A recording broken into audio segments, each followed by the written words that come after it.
जय हिंद साथियों, स्वागत है आपका self study classes Vishwamit Jain YouTube channel में। तो सभी साथी आ जाएं और एक बार जल्दी से वीडियो को लाइक कर दें। दोस्तों स्टार्ट हो चुका है आज का session self study classes YouTube channel में। आप सभी का बहुत बहुत स्वागत है। दोस्तों ऐप को डाउनलोड कर लें सभी साथी। सेल्फ स्टडी क्लासेस का ये जो ऐप है, इसको ऐप को डाउनलोड कर लेंगे, ठीक है। और जिन भी साथियों को टीजीटी, पीजीटी, मास्टर कैडर आदि एग्जामों में दोस्तों क्या लेना है, क्या करना, तैयारी करना है, एडमिशन लेना है, सो आप 1500 में 12 महीने के लिए दोस्तों एडमिशन ले सकते हैं अभी, ठीक है। तो जिनको लेना है देर ना करें दोस्तों, और ऐप डाउनलोड करके एडमिशन जरूर लें। और जिनको ये बुक मंगवाना है दोस्तों, हिंदी साहित्य की गद्य और पद्य साहित्य, गद्य और पद्य साहित्य की ये दोस्तों बहुत ही बढ़िया और बम्पर तरीके से नोट्स बनाए गए हैं। जिनको भी मंगवाना है दोस्तों, केबीएस वाले, टीजीटी, पीजीटी, है ना, और एमपी टेट वाले जो भी हमारे साथी एलटी ग्रेड वाले हैं, एनवीएस वाले साथी हों, जो भी तैयारी कर रहे हैं, रेगुलर तैयारी करना है और दोस्तों निरंतर पढ़ना है, तो बहुत ही बढ़िया ये विस्तृत वाली क्रमबद्ध और महत्वपूर्ण ट्रिक भी इसमें शामिल की गई है। तो ये बुक आपके घर पर मंगवा सकती है। ये दोनों बुक दोस्तों, ये दोनों जो नोट्स हैं, ये दोनों नोट्स आपको 1400 प्लस 200 पोस्ट चार्ज में आप घर पर मंगवा सकते हो।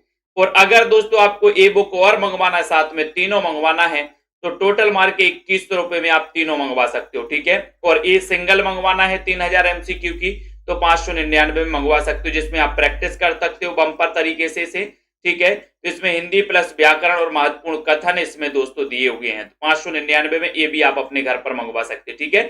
चलिए तो स्टार्ट करते हैं आज के इस सेशन को। दोस्तों बताना सरहपा का संबंध किससे है। वीडियो को एक बार लाइक कर दो। सरहपा का संबंध किससे है? दीपक पवार जी बताइए, सरहपा का संबंध किससे है? बहुत ही अच्छा क्वेश्चन है। सिद्ध साहित्य से, रासोनाथ साहित्य, किस साहित्य से है? 99 नंबर का बहुत ही शानदार क्वेश्चन पूछा गया है। और अपन ने पढ़ा था कि सर सिद्ध सरहपा का जो संबंध है, ये संबंध है सिद्ध साहित्य से, ठीक है। बताइए कौन सी सदी के माने जाते हैं सरहपा? आनंद जी बताओ, सरहपा किस सदी के माने जाते हैं? और सिद्ध साहित्य से इनका संबंध है, ठीक है। और आपको पता है इनकी एक रचना है दोहा कोश। कौन सी है दोस्तों? दोहा कोश। अपन को याद कर लेना किसकी? सरहपा में। और दोस्तों ये सिद्धों में प्रथम सिद्ध कहलाते हैं सरहपा जी, ठीक है। और राहुल सांकृत्यायन ने इन्हें हिंदी का प्रथम कवि भी माना है। किसको? सरहपा को, ठीक है। ये अपन को याद करना। उसके बाद मेरी भवबाधा हरो, दोहा किस कवि का है? 100 नंबर का क्वेश्चन है, सभी लोग बताएंगे।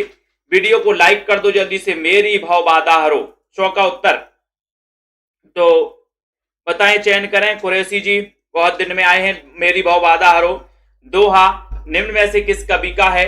और सभी का आंसर जा रहा है कि सर ये है बिहारी जी का। बिहारी है ना, जिन्होंने गागर में सागर भरा है, गागर में सागर, बिहारी, ठीक है। बहुत बढ़िया। अगला क्वेश्चन, एक क्वेश्चन है आप लोगों के लिए। बिहारी बिहार किसकी रचना है? बिहारी बिहार, बिहारी बिहार किसकी रचना है? बताइए, कोई बताएगा बिहारी बिहार के रचनाकार कौन है? और कौन सी रचना यहां पर महादेवी वर्मा की 101 नंबर में एक रचना पूछी जाती, बिहारी बिहार। बिहारी बिहार किसकी रचना है? चयन करिए। रमा शर्मा जी, प्रियंका यादव जी, बिहारी बिहार की रचनाकार कौन है और कौन सी रचना महादेवी वर्मा की है? यहां पर आपसे पूछा गया है, तो आपको पता ही है कि सर नीरजा इनकी रचना महादेवी वर्मा की है ना। 1934 की रचना है दोस्तों नीरजा, याद रख लेना। आपका उत्तर नीरजा बिल्कुल सही है। और आपने बताया कि सर बिहारी बिहार, बिहारी बिहार पूछा गया है, तो सही आंसर है अंबिका, अंबिका दत्त व्यास की एक रचना है बिहारी बिहार, बिहारी बिहार। बहुत बढ़िया, वेरी गुड। यानी कि अगला क्वेश्चन है, जिसकी आशा न की गई हो उसे क्या कहते हैं? 102 नंबर का क्वेश्चन है। दीप्ति सिंह जी बताइए, रतिपाल जी, मोनिका जी, बहुत बढ़िया, बिल्कुल सही है। शांति वर्मा जी, जिसकी आशा न की गई हो उसे क्या कहा जाता है?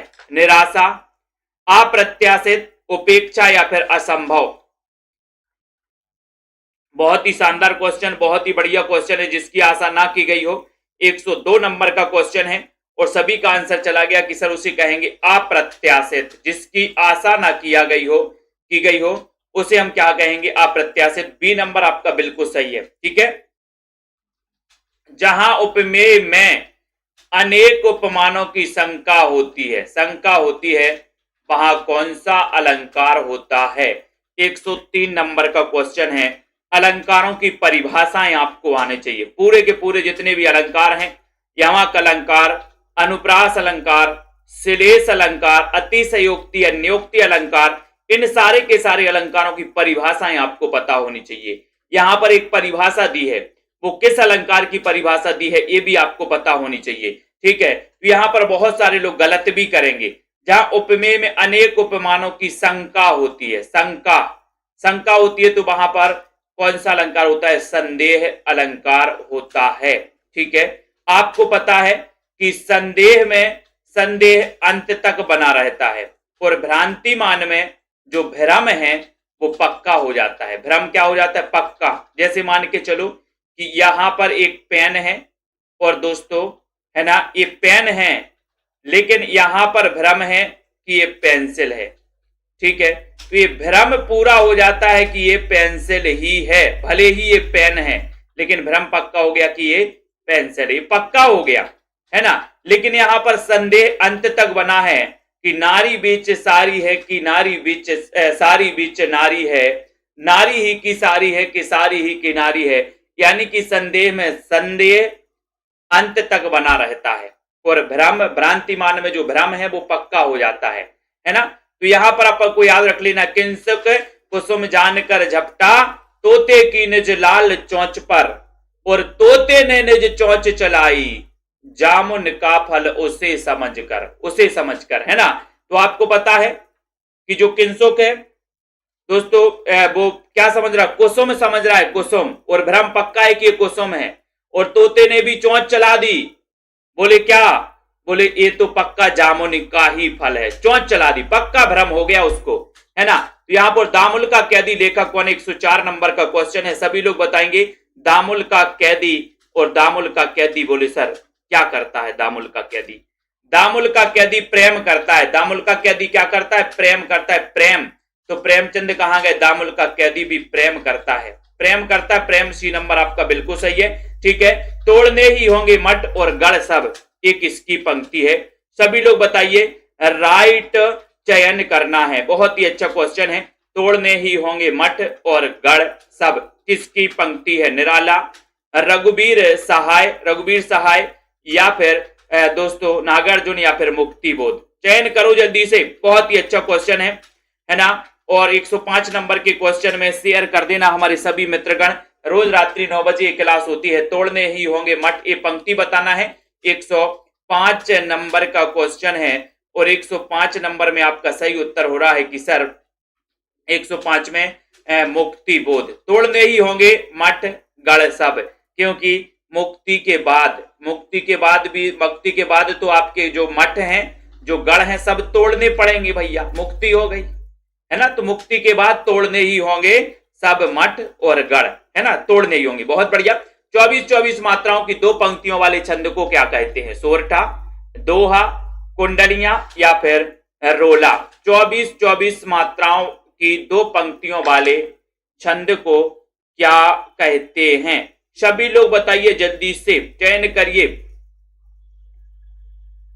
ठीक है, चयन करो। बहुत ही अच्छा क्वेश्चन है। 24-24 मात्राओं की दो पंक्तियों वाले छंद को क्या कहते हैं। 106 नंबर का क्वेश्चन है। सभी का आंसर जा रहा है कि सर 24-24 मात्राओं वाले दो पंक्तियों वाले छंद को क्या कहते हैं, रोला कहते हैं क्या, कि दोहा कहते हैं।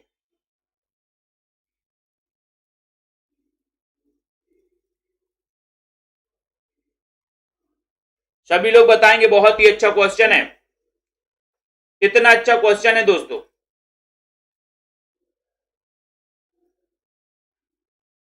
बहुत ही बढ़िया क्वेश्चन में सभी लोग बताएंगे।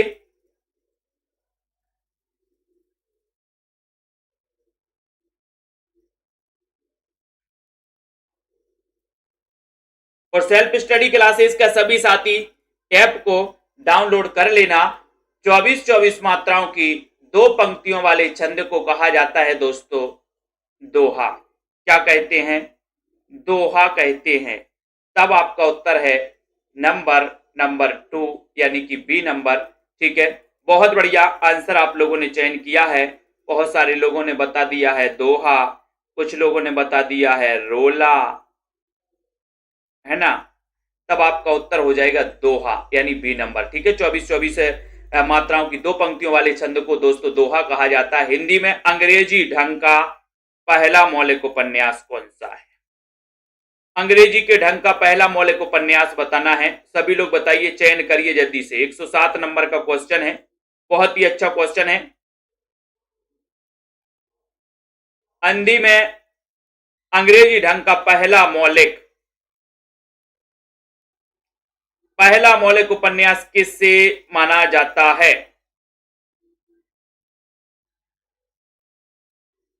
चयन करिए, बहुत ही अच्छा क्वेश्चन है। हिंदी में अंग्रेजी ढंग का पहला मौलिक उपन्यास किसे माना जाता है? और सभी का आंसर है कि सर, अंग्रेजी के ढंग का पहला मौलिक उपन्यास किसे माना जाता है? राइट आंसर हो जाएगा कि वो है परीक्षा गुरु। परीक्षा गुरु यानी कि आपका जो डी नंबर है, डी नंबर आपका बिल्कुल सही है, डी नंबर राइट आंसर। अगले क्वेश्चन की ओर जाएंगे। महावीर प्रसाद द्विवेदी और हिंदी नवजागरण किसका आलोचनात्मक ग्रंथ है? किसका आलोचनात्मक ग्रंथ है बताइए, चयन करिए। महावीर प्रसाद द्विवेदी और हिंदी नवजागरण किसका आलोचनात्मक ग्रंथ है? चयन करो, बहुत ही अच्छा क्वेश्चन है। बताओ, शिवदान सिंह चौहान बताएं, प्रकाश चंद्र गुप्त है, रामविलास शर्मा या फिर नामवर सिंह हैं? 108 नंबर का क्वेश्चन है, 108 नंबर का सभी लोग बताइए। महावीर प्रसाद द्विवेदी और हिंदी नवजागरण किसका आलोचनात्मक ग्रंथ है? 108 नंबर का क्वेश्चन है। सभी का आंसर जा रहा कि सर, ये जो ग्रंथ है, ये ग्रंथ है रामविलास शर्मा का, यानी कि आपका जो डी नंबर है, डी आपका बिल्कुल सही है, डी नंबर सही है। मनीषी की लोक यात्रा, मनीषी की लोक यात्रा किसकी जीवनी है? मनीषी की लोक यात्रा, चयन करो जल्दी से, वीडियो को लाइक भी कर दो दोस्तों। बहुत ही अच्छा क्वेश्चन है, बहुत ही बढ़िया।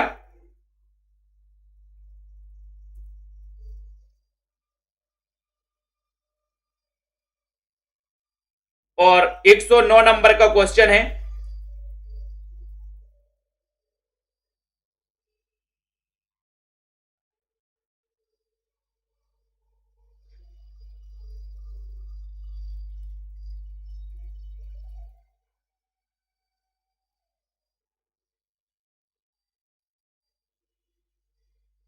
और सभी का आंसर चला गया 109 नंबर का आंसर सभी लोगों ने लगाया है कि सर, इसका सही उत्तर हो जाएगा कविनाथ गोपीराज। मनीषी की लोक यात्रा, ये कविनाथ गोपीराज, यानी कि आपका सी नंबर बिल्कुल सही है ना। बंदम गुरुपद पदम परागा सुरचि सुभाष सुरस अनुरागा, इसमें बताना है कि कौन सा अलंकार है, कौन सा अलंकार है, कौन सा अलंकार है बताएं, चयन करें जल्दी से। बहुत ही अच्छा क्वेश्चन है। तो यहां पर बंदम गुरुपद पदम परागा,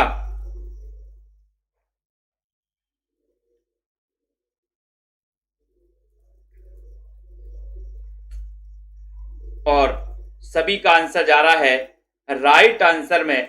110 नंबर का क्वेश्चन है, 110 में आपका उत्तर है अनुप्रास। बंदम गुरुपद पदम परागा, है ना, इसमें कौन सा अलंकार है? अनुप्रास अलंकार है, सी नंबर आपका बिल्कुल सही है। किस कवि को अभिनव जयदेव कहा जाता है? अभिनव जयदेव किससे कहा जाता है? अभिनव जयदेव बताइए।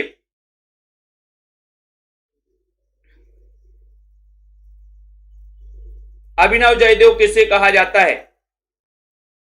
अभिनव जयदेव बताना है, वीडियो को लाइक करियो जल्दी से, राइट बताना है। और सभी लोगों का आंसर जा रहा है कि सर, विद्यापति को अभिनव जयदेव कहा जाता है, ये नंबर आपका बिल्कुल सही है, वेरी गुड आंसर। रीतिकालीन कवियों की काव्य भाषा क्या है? 112 नंबर में रीतिकालीन कवियों की काव्य भाषा बताना है। अवधी है, खड़ी बोली है, ब्रज भाषा या फिर बुंदेली। रीतिकालीन कवियों की काव्य भाषा क्या है? काव्य भाषा बताना है। बहुत ही अच्छा क्वेश्चन है, 112 नंबर में। शेयर कर दो सभी साथी रीतिकालीन कवियों की काव्य भाषा, और सभी का आंसर जा रहा है कि सर रीतिकाल में जो काव्य भाषा है वो काव्य भाषा है ब्रज, यानी सी नंबर। ब्रज में आपका सी बिल्कुल सही है। Very good answer. Bhola Ram का जीव किस विधा की रचना है? भोला राम का जीव निबंध, रेखा चित्र, संस्मरण या फिर कहानी? भोला राम का जीव, भोला राम का जीव बताना है। निबंध है, रेखा चित्र है, संस्मरण है या फिर कहानी? 113 नंबर का क्वेश्चन है, भोला राम का जीव। बता दो जल्दी से, पूजा गौड़ जी, वंदना जी, भोला राम का जीव। और यहां पर भोला राम का जीव किस विधा की रचना है? राइट आंसर सभी लोग बता रहे कि सर ये निबंध विधा की रचना है, यानी कि आपका जो ये है भोला राम का जीव है ना, ये नंबर आपका सही है। व्यंग है ना, व्यंग निबंध माना जाता है। उसके बाद मीरा ने आधा लीटर दूध पी लिया, रेखांकित में विशेषण बताओ, विशेषण है। आधा लीटर दूध, आधा लीटर, कौन सा विशेषण है? ज्योति जी, रिंकी जी बताओ कौन सा विशेषण है? गुणवाचक है, संख्यावाचक है, सार्वनामिक है, परिमाणवाचक है? 114 नंबर के क्वेश्चन में बताना है। चयन कर दो और वीडियो को लाइक कर दो जल्दी से, अपने मित्रों को शेयर भी कर दो सभी साथी। बहुत ही बढ़िया सेशन पूछा गया दोस्तों, यहां पर चल रहा है और शेयर कर दिया करो। रोज इसी प्रकार से दोस्तों प्रैक्टिस होती है, नए नए प्रश्न आते हैं, कई प्रश्न डाउट्स में जाते हैं, लेकिन 114 नंबर के क्वेश्चन में सभी लोगों ने बताया कि सर परिमाणवाचक विशेषण होगा। डी नंबर आपका बिल्कुल सही है, आधा लीटर, परिमाणवाचक। बहुत बढ़िया। कल्पना का सही विलोम कब शब्द क्या है? कल्पना, कल्पना का विलोम शब्द बताना है और एक बार लाइक जरूर कर देना है। कल्पना का विलोम शब्द क्या होगा? कल्पना का विलोम बताइए रागिनी जी, वंदना जी, है ना। अवास्तव, विरत, यथार्थ या फिर व्यक्त। और कल्पना का जो विलोम होगा, सभी लोग बता रहे हैं कि सर कल्पना का विलोम होता है यथार्थ। कल्पना का विलोम क्या होता है? यथार्थ, यानी कि आपका जो सी है यथार्थ बिल्कुल सही है ना, कल्पना में और यथार्थ। ठीक है, बहुत बढ़िया। तेरा वैभव देखूं या जीवन का क्रंदन देखूं, ये पंक्ति किसकी है? जानवी जी, बहुत अच्छी पंक्ति है। तेरा वैभव देखूं या जीवन का क्रंदन देखूं, निराला की पंक्ति, अज्ञेय की, महादेवी वर्मा या फिर बच्चन की पंक्ति है। तेरा वैभव देखूं या जीवन का क्रंदन देखूं। 116 नंबर का क्वेश्चन है, पंक्ति बतानी, बहुत ही अच्छी पंक्ति है ना। राइट आंसर बताया प्रतिमा जी ने कि सर तेरा वैभव देखूं या जीवन का क्रंदन देखूं। महादेवी वर्मा, महादेवी तेरा वैभव देखूं या जीवन का क्रंदन देखूं। महादेवी वर्मा 1907 में जिनका जन्म होता है। द्वंदात्मक भौतिकवाद विकासवाद किस काव्यधारा का आधार है? किस काव्यधारा का? द्वंदात्मक भौतिकवाद विकासवाद किस काव्यधारा का आधार है? नई कविता का, प्रगतिवाद का, समानांतर कविता का, या फिर इनमें से कोई नहीं? 117 नंबर का क्वेश्चन है। द्वंदात्मक भौतिक विकासवाद किस काव्यधारा का दोस्तों आधार है? सरस्वती जी, सरोज जी, सभी लोग बताएंगे और लाइक जरूर कर देना, है ना। जिनको भी नोट्स मंगवाना है दोस्तों, हिंदी के गद्य पद्य साहित्य तो 3000 MCQ, तीनों बुक अगर मंगवाना है तो आप 2100 रुपए में मंगवा सकते तीनों, है ना। और अगर दो मंगवाना है गद्य और पद्य साहित्य की दोस्तों, ये मात्र 1600 रुपए में पोस्ट चार्ट सहित आप मंगवा सकते हो। द्वंदात्मक भौतिकवाद विकासवाद किस काव्यधारा का आधार है? तब आपका राइट आंसर हो जाएगा प्रगतिवाद। और प्रगतिवाद नामक जो ग्रंथ है वो किसने लिखा? प्रगतिवाद नामक ग्रंथ किसने लिखा? बता दो, प्रगतिवाद नामक ग्रंथ किसने लिखा है? चयन करिए। उसके बाद कैलाश वाजपेयी की साहित्य अकादमी से पुरस्कृत रचना कौन सी है? कैलाश वाजपेयी की साहित्य अकादमी से पुरस्कृत रचना कौन सी है? प्रगतिवाद नामक ग्रंथ किसने लिखा है? किसने लिखा है? वैभव जी बताइए, हिंदी जगत जी, आर्यन जी, प्रगतिवाद नाम से ग्रंथ लिखा है और वो ग्रंथ किसने लिखा है? चयन करिए। किसी को नहीं पता? बहुत बढ़िया, वेरी गुड। तो यहां पर आपका राइट आंसर हो जाएगा, है ना। बहुत सारे लोग नाम बार से बता रहे हैं। प्रगतिवाद, वेरी गुड। किसी को नहीं पता प्रगतिवाद नामक ग्रंथ किसने लिखा? किसी को नहीं पता, वेरी गुड, ठीक है। उसके बाद यहां पर साहित्य अकादमी पुरस्कार मिला है हवा में हस्ताक्षर के लिए। हवा में हस्ताक्षर, हवा में हस्ताक्षर के लिए मिला। एक कैलाश वाजपेयी, कैलाश क्योंकि हवा में हस्ताक्षर करता है, इसके लिए साहित्य अकादमी पुरस्कार मिला, ये साहित्य अकादमी पुरस्कार मिला है ना। और नीतू जी ने बताया है, वेरी गुड आंसर, नीतू जी ने बताया है, रीता कांत जी ने बताया है और शिल्पा सिंह ने बताया कि सर, है ना, क्या बताया है, दोहा में 24 मात्राएं नहीं होती क्या? दोहा में 24 मात्राएं नहीं होती क्या? जो आप लोग रोला बता रहे हो, दोहा में नहीं होती क्या 24 मात्राएं? पंक्ति, प्रत्येक पंक्ति पूछी है। तो यहां पर आपको कैलाश वाजपेयी की साहित्य अकादमी पुरस्कृत रचना है हवा में हस्ताक्षर, और प्रगतिवाद जो रचना है, प्रगतिवाद रचना, ये रचना शिवदान सिंह चौहान की है। ठीक है, हाथ कंगना को आरसी क्या? अर्थ बताइए। बिल्कुल पढ़ा लिखा ना होना, विद्वान को धन की आवश्यकता नहीं, सुंदर महिला को जेवर की जरूरत नहीं, प्रत्यक्ष को प्रमाण की जरूरत नहीं है। हाथ कंगना को आरसी क्या? वीडियो को लाइक कर दो जल्दी से, चयन करो। बहुत ही अच्छा क्वेश्चन है, 119 नंबर का क्वेश्चन है, सभी लोग लाइक जरूर कर दो। और सभी का आंसर है कि सर हाथ कंगना को आरसी क्या, है ना, और पढ़े लिखे को फारसी क्या। तो प्रत्यक्ष को प्रमाण की जरूरत नहीं होती, यानी कि आपका जो डी नंबर है वो बिल्कुल सही है। डी नंबर राइट आंसर बिल्कुल सही है दोस्तों। ठीक है, अब उसके बाद एक दिया है दोस्तों, ये अर्थ बताना एक्सटेंसिव, इसका अर्थ क्या होता है 122 नंबर में, बताओ। इसका एक पारिभाषिक शब्द भी आपको दिया है, विवरणात्मक होता है, विचारात्मक, व्यापक या फिर साधारण होता है, क्या होता है बताओ पूजा गौर जी। 120 नंबर के क्वेश्चन में पता है आपको?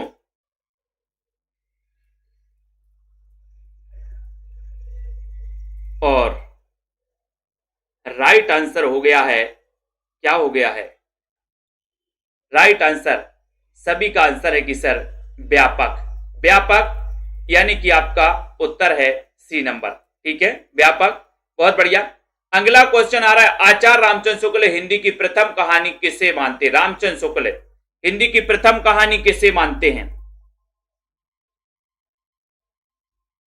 हिंदी की प्रथम कहानी 11 वर्ष का समय, इंदुमती, दुलाई वाली या फिर गुलबहार? रामचंद्र शुक्ल बताना है, फटाक से बताइए।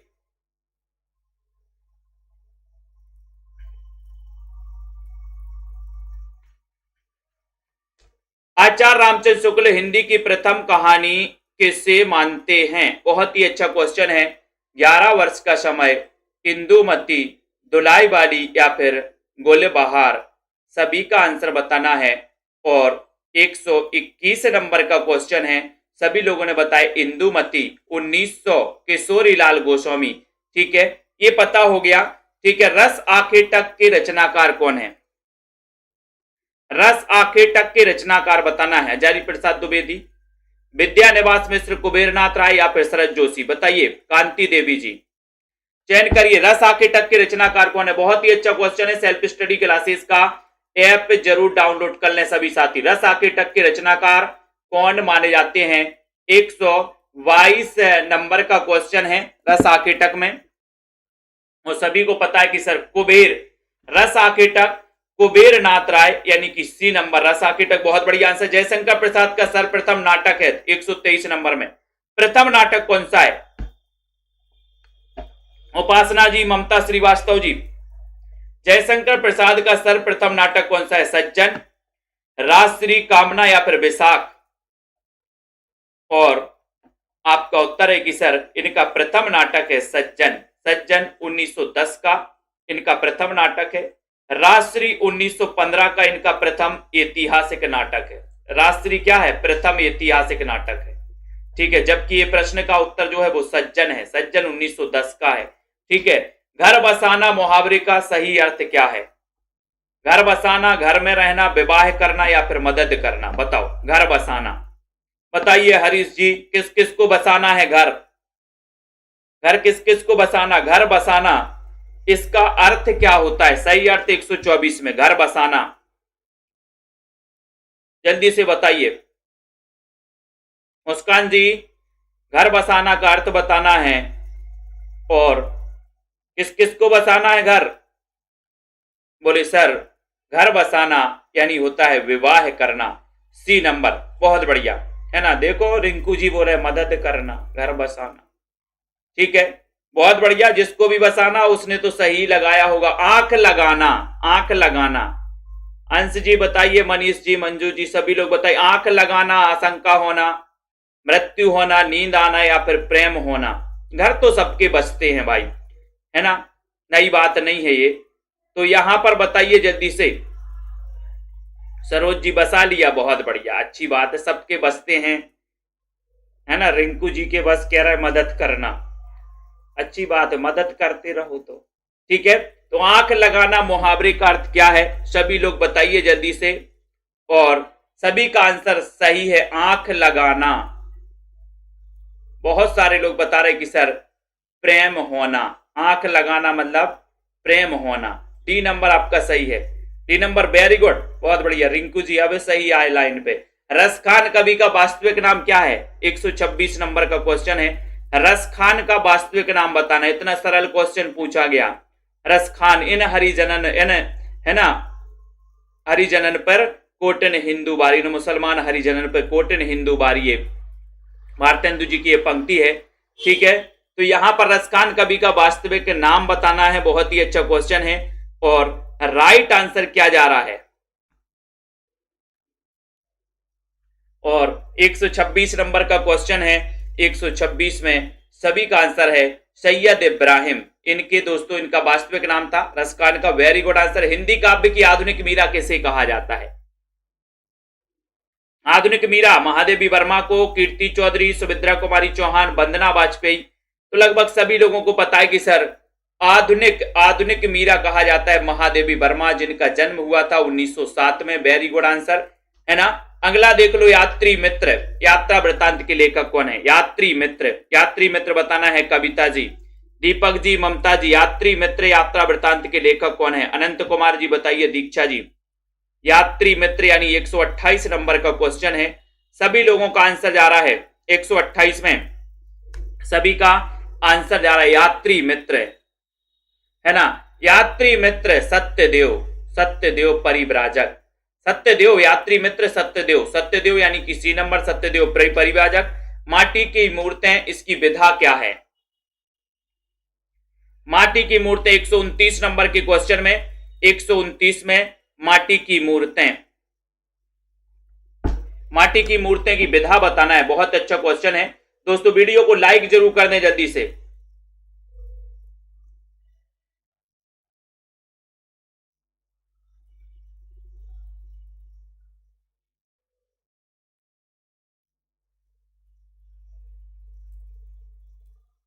जल्दी से, माटी की मूर्तें 129 नंबर का क्वेश्चन है, वीडियो को लाइक जरूर कर दे दोस्तों, और बहुत ही अच्छा क्वेश्चन है। और सभी लोगों ने बता दिया कि सर ये जो माटी की मूर्तें हैं, माटी की मूर्तें हैं, इसकी विधा पूछी है 129 नंबर में। तो आपका उत्तर है कि सर ये रेखा चित्र है। माटी की मूर्तें क्या है, रेखा चित्र, ठीक है। तो आपका उत्तर यहां पर माटी की मूर्तें यानी कि रेखा चित्र आपका बिल्कुल सही है, 129 नंबर का क्वेश्चन है, ठीक है। अगला क्वेश्चन है दोस्तों, अगला क्वेश्चन आपको बताना है, इसको छोड़ दो। सिक्का बदल गया, सिक्का बदल गया, सिक्का बदल गया, बताइए जल्दी से। सिक्का बदल गया किसकी कहानी है 131 में, सिक्का बदल गया, सभी लोग बताइए। सिक्का बदल गया, शिवानी, कृष्णा सोप्ती, ममता कालिया, मृदुला गर्ग, बताइए। वंदना सिंह जी, सिक्का बदल गया, बोले सर सिक्का बदल गया और कृष्णा सोती रही, सिक्का बदल गया और कृष्णा सोती रही, ठीक है। भारत विभाजन, भारत पाक विभाजन से संबंधित ये दोस्तों रचना मानी जाती है, और भारत पाक का सिक्का बदल गया और कृष्णा सोती रही, बी नंबर आपका बिल्कुल सही आंसर है। अगला क्वेश्चन है, निर्मल वर्मा का चर्चित कहानी संग्रह कौन सा है, निर्मल वर्मा का बताना है चर्चित कहानी संग्रह, बताइए। परिंदे है, तलाश, बंजर, इनमें से कोई नहीं, निर्मल वर्मा का 132 नंबर का बहुत ही अच्छा क्वेश्चन है, और सभी लोगों का आंसर जा रहा है कि सर इनका निर्मल, परिंदे, परिंदे निर्मल, निर्मल पानी पीते, बहुत अच्छा क्वेश्चन है, ठीक है। अगला क्वेश्चन बताना है, गोदान में होरी की बेटी का नाम क्या है, होरी की बेटी 34 में, होरी की बेटी बताना है बबीता जी, अनीता जी, दीक्षा जी, चंदन जी। गोदान में होरी की बेटी का नाम क्या है? बहुत ही अच्छा क्वेश्चन है सत्य त्रिपाठी जी, शुभम जी। 134 नंबर में वीडियो को लाइक जरूर करें। और 134 का उत्तर जा रहा है, क्या नाम है? गोदान में होरी की बेटी का नाम है सोना। ए सोना, है ना, ए सोना। गोदान, गोद में आजा। सोना, होरी, होरी की गोद में आजा, बोले होरी की। सी नंबर आपका सही है। ठीक है। नाखून क्यों बढ़ते हैं? नाखून क्यों बढ़ती है? निबंध बताना, किसका निबंध? गुलाब राय का है। हजारी प्रसाद द्विवेदी है, श्याम सुंदर दास रामचंद्र शुक्ल है। परविंदर जी चयन करिए, नामवार जी। नाखून क्यों बढ़ते हैं? बोले सर पता नहीं, हजारों बार काटते हैं फिर भी नाखून बढ़ते हैं। हजारों बार काटते हैं नाखून को, फिर भी नाखून बढ़ते हैं। बढ़ते हैं ना नाखून, तो नाखून क्यों बढ़ते हैं? हजारों बार तो काटते हैं, है ना। तो यहां पर हजारी प्रसाद द्विवेदी। सोना बाबू मत करने लगना आप लोग, है ना। ना जो सब कुछ जानता है उसके लिए क्या कहेंगे 136 में? मनीषा गिल जी, एसपी जी, अनीता जी। जो सब कुछ जानता है, अज्ञानी, सर्वज्ञ, विशेषज्ञ या फिर कृतज्ञ? इंदु कुमारी जी, जो सब कुछ जानता है। बोले सर उसकी तो बात ही नहीं करो, जो सब कुछ जानता है वो क्लास में काहे को आएगा, है ना। तो 136 नंबर का क्वेश्चन है। और 136 में सभी लोग बता रहे कि सर जो सब कुछ जानता है वो कहलाएगा सर्वज्ञ, लेकिन ऐसा कोई व्यक्ति नहीं हुआ अभी तक जो सब कुछ जानता हो, है ना। पहला राजा नाटक के लेखक कौन है? 137 नंबर का क्वेश्चन है। गीता जी, वंदना जी, शांति जी, स्टेटस जी। पहला राजा, और पहले राजा क्या करता है? बोले सर जब पहला कोई राजा बनता है पहले, तो वो राजा सबसे पहले जगदीश की पूजा करता है कि नहीं करता? जल्दी से बताओ। वीडियो को लाइक कर दो और दोस्तों शेयर कर दो अपने मित्रों तक, है ना। और जिनको भी नोट्स मंगवाना है, हिंदी साहित्य के गद्य और पद्य साहित्य की 3000 एमसीक्यू की बुक मंगवाना है, वो संपर्क कर सकते हैं। पहला राजा नाटक, इसके लेखक है जगदीश चंद्र माथुर, क्योंकि पहले राजा जो बनता है वो जगदीश की पूजा करता है। जगदीश चंद्र माथुर आपका सही है। कौन सी विशेषता नई कविता की नहीं है? बहुत अच्छा क्वेश्चन है। 138 में नई कविता की कौन सी विशेषता नहीं? ओम प्रकाश जी। क्षणवादिता, बौद्धिकता, अतिशय व्यक्तिकता, मार्क्सवादी दर्शन। कौन सी विशेषता नई कविता की नहीं है? वीरेंद्र जी बताओ, कौन सी विशेषता नई कविता की नहीं है? नई कविता 138 नंबर का क्वेश्चन है। और सभी लोगों का आंसर जा रहा है कि सर क्षणवादिता, ये तो नई कविता की विशेषता है। बौद्धिकता भी नई कविता की विशेषता है। अतिशय व्यक्तिकता, ये भी नई कविता की विशेषता है। लेकिन मार्क्सवादी दर्शन, ये नई कविता की विशेषता नहीं है, ये तो प्रगतिवादी कविता की विशेषता है। बाकी ये तीनों विशेषताएं हैं। उत्तर आपका डी नंबर बिल्कुल सही हो जाएगा। नेक्स्ट देख लो, कौन निम्न में से आग और राग का कवि किसे कहा जाता है? सरल है, कई बार आ चुका है ना। सरल भी है और दोस्तों आता भी है हर एग्जाम में, ठीक है। और जिनको भी एडमिशन लेना है सेल्फ स्टडी क्लासेस का ऐप जरूर डाउनलोड कर लें। आग और राग का कवि किसे कहा जाता है? दिनकर को, निराला, पंत या प्रसाद को? 139 नंबर का क्वेश्चन है। मुनेन्द्र पाल जी, आग और राग का कवि किसे कहा जाता है? इतना बढ़िया क्वेश्चन पूछा गया है। आग और राग का कवि, सभी को पता है कि सर आग बरसती है कब? दिन में। आग दिन में बरसती है ना। और दिन तो दिनकर, दिनकर यानी कि आपका ये नंबर बिल्कुल सही है। Very good answer. डोरे डालना मुहावरे का सही अर्थ क्या है? डोरे डालना, प्रेम में फंसाना, दुखी करना, बांधना या फिर फंदे में डालना। डोरे डालना, डोरे डालना, सभी लोग बताइए। डोरे डालना मुहावरे का 140 नंबर का क्वेश्चन है। आज वही वही मुहावरे आए हैं। प्रेम में फंसाना, डोरे डालना, बताओ। तेज प्रकाश जी, 140 नंबर का क्वेश्चन आपसे तो बहुत अच्छे से बनेगा, है ना। राइट आंसर है कि सर डोरे डालना मतलब होता है प्रेम में फंसाना। ये नंबर आपका बिल्कुल सही है, डोरे डालना। तेली का तेल जले, मसालची का दिल जले, है ना।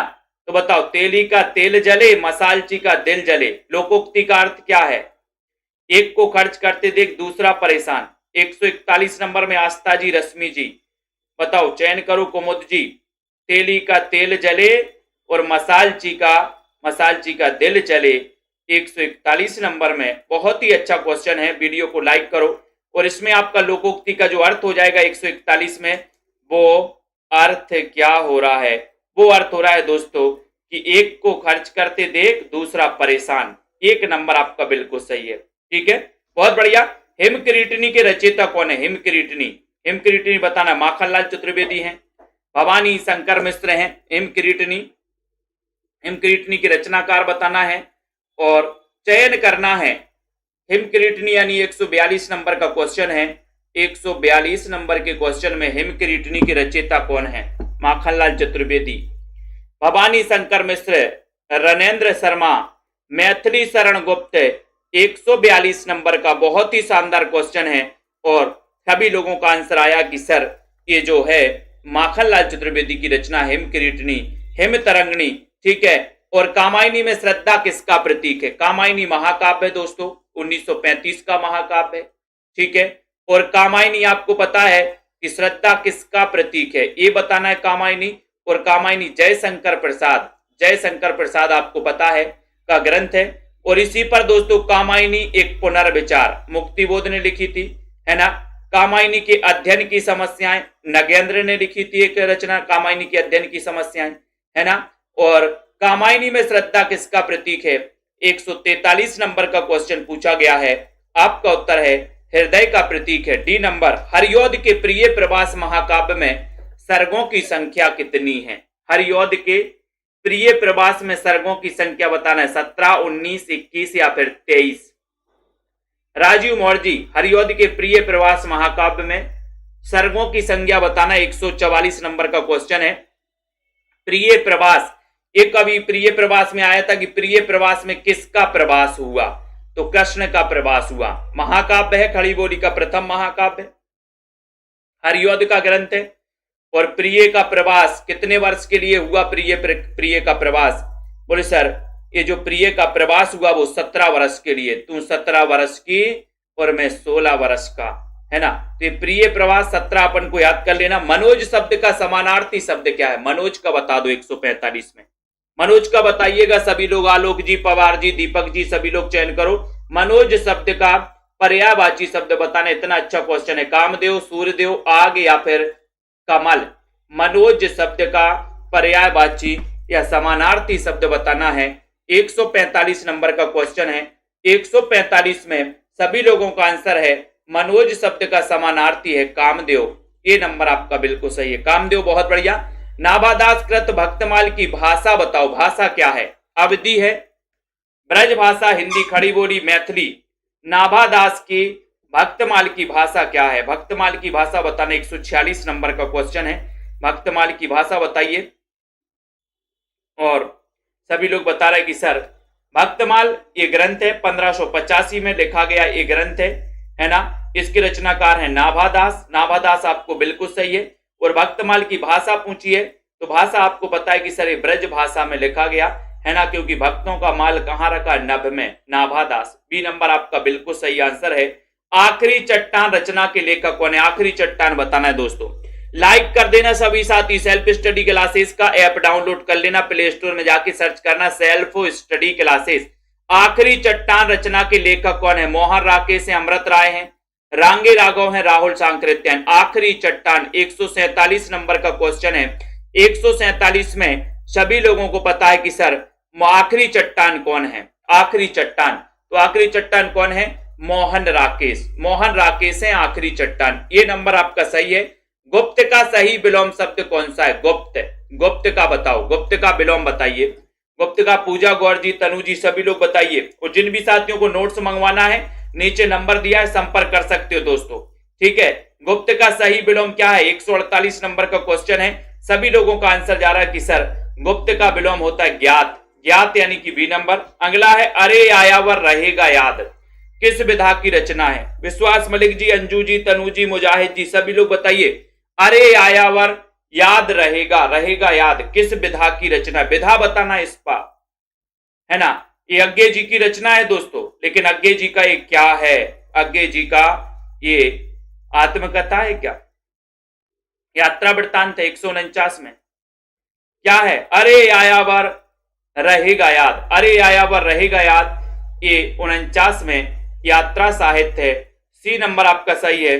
तेरी बर छीने हैं खलन के, कौन सा अलंकार है? तेरी बर छीने हैं खलन के, कौन सा अलंकार है? 150 नंबर का शानदार प्रश्न। 150 में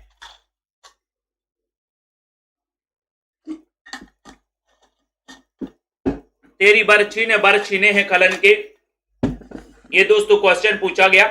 और तेरी बरछी ने बर छीने खलन के 150 नंबर का क्वेश्चन है। सभी लोग बताएंगे श्लेष अलंकार है या फिर यमक अलंकार है। देखते हैं कौन कौन सही बता पाता। वीडियो को लाइक कर देना। और दोस्तों ये प्रैक्टिस रोज होती है रात्रि 9 बजे, जरूर पढ़िएगा सभी साथी। और बरछीने है तो इसमें आपका यमक बी नंबर आपका बिल्कुल सही है ना। लाइक शेयर जरूर करें दोस्तों। जिनको भी ये नोट्स मंगवाना है, ये हिंदी साहित्य के गद्य और पद्य साहित्य के बहुत ही शानदार बनाए गए हैं। पूरा का पूरा दोस्तों आपका शुरुआत से हिंदी भाषा, देवनागरी लिपि, आदिकाल, भक्तिकाल, और जहां जगह जगह जैसी ट्रिक निकलती है तो ट्रिक भी इसमें समाहित की गई है। तो जिनको भी ये मंगवाना है दोस्तों, ट्रिक वाली जो बुक है हिंदी की गद्य और पद्य साहित्य की 3000 MCQ की, वो संपर्क कर सकते, मंगवा सकते। ऑल इंडिया में कहीं भी आप रहते हो, चाहे MP टेट वाले, TGT वाले, KBS वाले, या फिर आगे चल के योजना बना रहे साहित्य को पढ़ने के लिए। तो रोज 1 घंटा साहित्य जरूर पढ़िएगा, रोज अध्ययन जरूर करिएगा, है ना। अध्ययन करते रहिए, निरंतर पढ़ते रहिए दोस्तों। और सेल्फ स्टडी क्लासेस का ऐप जरूर डाउनलोड कर लीजिए, ठीक है। और जिनको भी एडमिशन लेना है TGT PGT में, वो 1500 में दोस्तों 1 साल के लिए एडमिशन भी ले सकते हैं, ठीक है। राजीव जी, पायल जी सब्सक्रिप्शन ले सकते हैं, रजनी जी, मुकनत जी, अनीता राजपूत जी, ठीक है, और रामबाई, अनीता जी, अंजू, तेज प्रकाश जी, आलोक जी, सभी साथियों को बहुत बहुत धन्यवाद, है ना। आप लोग सेल्फ स्टडी क्लासेस से जुड़े हैं, जो 3 लाख सदस्यों का परिवार बन चुका है दोस्तों। एक बड़ा परिवार। तनु जी, है ना, वीरेंद्र जी, साहित्य उद्यान जी, मनीषा जी, हरीश जी, अनीता जी, और दीक्षा जी, रेखा, स्टेटस जी, एस शर्मा जी, शिव कुमार जी, मंजू, शिल्पा, अनंत जी, उत्कर्ष जी, ठीक है, सुनील जी, राजीव जी, पवन जी, सुनीत सिंह जी, आलोक जी, सभी साथियों को, है ना, दयाराम जी, दीप्ति, बीनू जी, सभी को धन्यवाद। पढ़ते रहें, अध्ययन करते रहें, वीडियो को लाइक शेयर करते रहें दोस्तों, ठीक है, और बने रहें इसी प्रकार से। सभी साथियों को धन्यवाद। जय हिंद।